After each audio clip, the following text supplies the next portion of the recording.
Hello guys, welcome guys. Nandito kami ngayon guys sa labas ng ah, sa Sports Boulevard guys.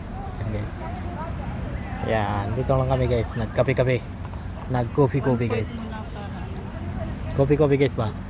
Yun ang sinasabi guys na DIY na date guys. Termos man na to ni. Ayan guys, ang aming pangkon lang. Cheers. Cheers. Kape guys, kape. Ayan. Tapos guys, ito yung kwan dyan, yung tanawin. Gabon to na mga fountain po din nga. Bagong bukas lang kasi ito dito na park yung kanila. Karugtong doon sa kabilang area na sobrang haba na lakaran. Yan guys. May mga libreng upuan dito guys. Pang pamilya guys. Hindi lang pang pamilya guys, pang sports pa. Yan guys. Yeah, tapos dyan sa taas may lakad. Pwede ka maglalakad-lakad dyan hanggang doon sa pinakadulo pa. Hindi lang makita dito.